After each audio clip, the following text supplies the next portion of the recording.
Hi! Welcome to my channel జోస్ టై టాక్. అండ్ ఈరోజు మనం ఒక డిఫరెంట్ టాపిక్ పైన మాట్లాడుకోబోతున్నాం. అండ్ దాని పేరే ఆల్కహాల్. ఈ వీడియో చేయడానికి ముఖ్యమైన ఉద్దేశ్యం ఏంటంటే, చాలామంది నాకు చెప్పారు ఆల్కహాల్ సేఫ్ లిమిట్స్ గురించి ఒక వీడియో చేయండి. అండ్ ఎంతవరకు ఆల్కహాల్ తీసుకుంటే బాడీకి మంచిది, ఇలాంటి క్వశ్చన్స్ అన్నీ చాలామంది రిక్వెస్ట్ చేశారు. అందుకే నేను ఈ వీడియో చేస్తున్నాను. సో చివరి వరకు ఈ వీడియోని చూడండి. సో ఈ వీడియోలో different types of alcohols like wine కానీ, బేర్ కానీ, విస్కీ, రమ్, వోడ్కా, జిన్, స్కాచ్ ఇలాంటివన్నీ ఎంత తీసుకోవాలి అండ్ సేఫ్ లిమిట్స్ ఏంటో కూడా నేను మీకు చెప్తాను. చాలామంది చెప్తారు వైన్ చాలా మంచిది, మన హార్ట్ని హెల్తీగా పెడుతుంది అని. కానీ ఎంతవరకు తీసుకోవాలి, దాని లిమిట్ ఏంటి అనేది చాలామందికి తెలీదు. దాని గురించి ఇన్ డీటెయిల్గా ఈరోజు డిస్కస్ చేద్దాం. సో ఈ వీడియోలో మనం ఒక రీసెర్చ్ గురించి తెలుసుకుందాం, అనాలిసిస్ గురించి తెలుసుకుందాం, అండ్ మెడికల్ ప్రొఫెషనల్స్ ఏమంటున్నారో ఆల్కహాల్ గురించి కూడా తెలుసుకుందాం. హాయ్, నా పేరు జ్యోతిర్మయ్. నేను ఒక క్వాలిఫైడ్ న్యూట్రిషనిస్ట్ని. ఈ ఛానల్ని కనుక మీరు ఫస్ట్ టైం చూస్తున్నారంటే లైక్, షేర్ అండ్ సబ్స్క్రైబ్ చేసుకోండి. ఎందుకంటే మీకు ఇక్కడ యూనిక్ అండ్ ఆథెంటిక్ కంటెంటే లభిస్తుంది కాబట్టి. ఇంకా లేట్ చేయకుండా ఈ వీడియోని స్టార్ట్ చేసేద్దాం. ఫస్ట్ మనం వైన్ గురించి డిస్కస్ చేద్దాం. వైన్ ఎవరైతే లైట్ నుంచి మోడరేట్గా తీసుకుంటున్నారో వాళ్ళకి గుండె సంబంధిత వ్యాధులు కొంచెం తక్కువగా వస్తాయని కొన్ని రీసెర్చ్ అనేవి చెప్పింది. కానీ ఎవరైతే ఆల్కహాల్ చాలా ఎక్కువగా తీసుకుంటారో వాళ్ళు కనుక వైన్కి షిఫ్ట్ అయ్యి చాలా లిమిట్లో కనుక తీసుకున్నట్టు అయితే హార్ట్ రిలేటెడ్ ఇష్యూస్ కొంచెం తక్కువ వచ్చే అవకాశం ఉంటుందని రీసెర్చ్ చెప్పింది. చాలామందికి మైండ్లో ఒక క్వశ్చన్ రావచ్చు, నేను ఇప్పటివరకు వైన్ కానీ ఆల్కహాల్ తీసుకోలేదు, కానీ నేను ఇప్పటి నుంచి వైన్ తీసుకోవడం స్టార్ట్ చేస్తే ఫ్యూచర్లో నాకు ఎటువంటి హార్ట్ అటాక్స్ రాకుండా ఉంటుందా లేదా అని. వాళ్ళందరికీ నా ఆన్సర్ ఒక బిగ్ నో. బికాజ్ మన హార్ట్ని హెల్తీగా పెట్టుకోవడానికి ఇంకా వేరే వేస్ కూడా ఉన్నాయి. ఫస్ట్ వాటిని మనం కరెక్ట్ చేసుకోవాలి. ఎవరైతే ఆల్కహాల్ ఎక్కువ అమౌంట్స్లో తీసుకుంటున్నారో వాళ్ళు తక్కువ చేసి తాగడం మంచిది. ఇప్పటివరకు మీకు ఆల్కహాల్ అలవాటు లేకపోతే దాన్ని టచ్ చేయకపోవడమే మంచిది. మనకి హార్ట్ డిసీజెస్ రావడానికి చాలా రిస్క్ ఫ్యాక్టర్స్ ఉన్నాయి. ఫస్ట్ వాటిని మనం కంట్రోల్ చేసుకోవాలి. మొదటిది హై బ్లడ్ ప్రెషర్ని కంట్రోల్లో పెట్టుకోవాలి. అండ్ ఎల్డిఎల్ కొలెస్ట్రాల్ని ఎక్కువగా పెంచకుండా చూసుకోవాలి. ఒకవేళ మీకు డయాబెటీస్ ఉందంటే డయాబెటీస్ని కంట్రోల్లో పెట్టుకోవాలి. స్మోకింగ్ అలవాటు ఉంది లేదంటే సెకండ్ హ్యాండ్ స్మోకింగ్కి ఎక్స్పోజ్ అవుతున్నారు అంటే అది కూడా తక్కువ చేసేయాలి. ఓవర్ వెయిట్ ఉన్నారంటే ఐడియల్ బాడీ వెయిట్కి రావాలి. మీరు తినే డైట్ అన్హెల్దీ ఉందంటే దాన్ని కరెక్ట్గా చేసుకోవాలి. And most important thing is your physical activity. మీరు ఫిజికల్గా ఇన్యాక్టివ్గా ఉన్నారంటే మినిమం 1 గంట ఫిజికల్ యాక్టివిటీ చేయాలి.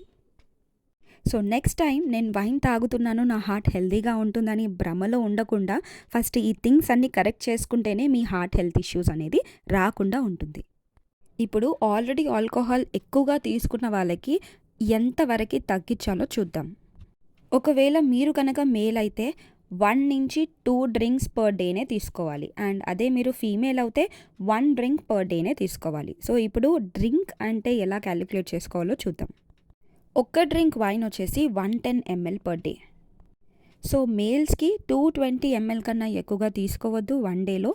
అండ్ ఫీమేల్స్కి 110 ml కన్నా ఎక్కువగా తీసుకోవద్దు. బియర్ వచ్చేసి 350 ml పర్ డేనే తీసుకోవాలి. ఇప్పుడు మనం హార్డ్ డ్రింక్స్ గురించి తెలుసుకుందాం. ఇందులో విస్కీ, వోడ్కా, రమ్, జిన్ ఎంత క్వాంటిటీ తీసుకోవాలో చూద్దాం. ఇప్పుడు నేను చెప్పినవన్నీ మనకి ఆల్కహాల్ అనేది ఉంటుంది. ఎప్పుడైతే మీరు లేబుల్స్ని స్టడీ చేస్తారో దానిపైన 40% ఆల్కహాల్, 50% ఆల్కహాల్ అని మెన్షన్ చేస్తూ ఉంటారు. సో 40% ఆల్కహాల్లో మనకి 80 ప్రూఫ్ స్పిరిట్ అనేది ఉంటుంది. ఆల్మోస్ట్ ఇది డబుల్ క్వాంటిటీ ఆఫ్ ఆల్కహాల్ అని చెప్పొచ్చు. ఈ డీటెయిల్స్ అన్నీ మీరు తాగే డ్రింక్లో విస్కీ, రమ్, జిన్ వెనకాల మెన్షన్ చేసి ఉంటాయి. కొన్ని బాటిల్స్ పైన 50% ఆల్కహాల్ అని మెన్షన్ చేస్తారు. అంటే ఇది 100 ప్రూఫ్ స్పిరిట్ ఉందని అర్థం. సో ఏవైతే డ్రింక్స్ మీకు 40% ఆల్కహాల్ బై వాల్యూమ్ అని మెన్షన్ చేస్తారో దాన్ని మీరు ఓన్లీ 44 ml పర్ డేనే తీసుకోవాలి. దానికన్నా ఎక్కువగా తీసుకోకూడదు. సో నేను ఫస్ట్లో చెప్పాను కదా, మేల్స్ వచ్చేసి 1 or 2 డ్రింక్సే తీసుకోవాలని. So same thing will apply here. 44 ml అనేది 1 డ్రింక్ కింద మనం క్యాలిక్యులేట్ చేసుకోవచ్చు. అండ్ ఏవైతే డ్రింక్స్ పైన మీకు 50% ఆల్కహాల్ అని మెన్షన్ చేస్తారో వాటిని 30 ml పర్ డేనే తీసుకోవాలి. దీనికన్నా ఎక్కువగా తీసుకోకూడదు. కొంతమంది రెగ్యులర్‌గా డ్రింక్ చేస్తూ ఉంటారు. వాళ్ళ కోసం ఈ సేఫ్ లిమిట్స్. దీనికన్నా ఎక్కువగా డ్రింక్ చేస్తున్నారంటే ఇవే లిమిట్స్‌లో పెట్టుకోవడం చాలా చాలా ఇంపార్టెంట్. అండ్ కొంతమంది వీక్లీ వన్స్ కానీ, మంత్లీ వన్స్ కానీ చేస్తూ ఉంటారు. సో, అలాంటి వాళ్ళకి మైండ్‌లో క్వెషన్ ఏదుంటుందంటే నేను ఒక్కటేసారి తాగుతాను కాబట్టి ఎక్కువ డ్రింక్ చేయొచ్చా అని. సో, అలాంటి వాళ్ళకి కూడా ఇదే లిమిట్స్‌ని మెయింటైన్ చేయడం ఇంపార్టెంట్. సో, నేనిప్పుడు చెప్పిన లిమిట్స్ కన్నా మీరు ఎక్కువగా క్రాస్ చేసి ఆల్కహాల్ తీసుకున్నట్టయితే మీకు రిస్క్ ఫ్యాక్టర్స్ అనేవి ఎక్కువగా పెరిగిపోతాయి.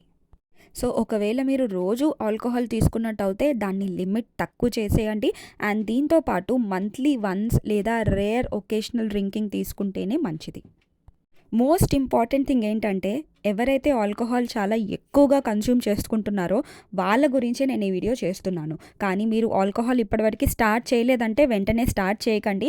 ఎందుకంటే వరల్డ్ హెల్త్ ఆర్గనైజేషన్ చెప్పింది ఏంటంటే no level of alcohol consumption is safe for our health అని చెప్పింది. సో, దీన్ని మీరు మైండ్లో పెట్టుకొని ఆల్కహాల్ కన్సంప్షన్ని టోటలీ ఆపేయడం మంచిది. ఆల్కహాల్ ఎక్కువ తీసుకోవడం వల్ల ఎలాంటి హెల్త్ కండిషన్స్ వస్తాయి అని చెప్పడం నా బాధ్యత. సో, అందుకని ఇది కూడా వినండి. ఆల్కహాల్ ఎక్కువగా తీసుకోవడం వల్ల కొన్ని టైప్స్ ఆఫ్ క్యాన్సర్స్ వచ్చే ఛాన్సెస్ ఉంటుంది. అందులో బ్రెస్ట్ క్యాన్సర్ కానీ, mouth cancer, throat cancer, oesophagus and liver cancer కూడా రావచ్చు. ప్యాంక్రియాటైటిస్ కూడా వచ్చే ఛాన్సెస్ ఉంటుంది. హార్ట్ ఫెయిల్యూర్ కానీ, high blood pressure, liver diseases and stroke, brain damage అవ్వచ్చు అండ్ ఆల్కహాల్ విత్డ్రావల్ సిమ్టమ్స్ కూడా మనకి వస్తాయి. ఆల్కహాల్ ఎవరు ఆపేయాలో చూద్దాము.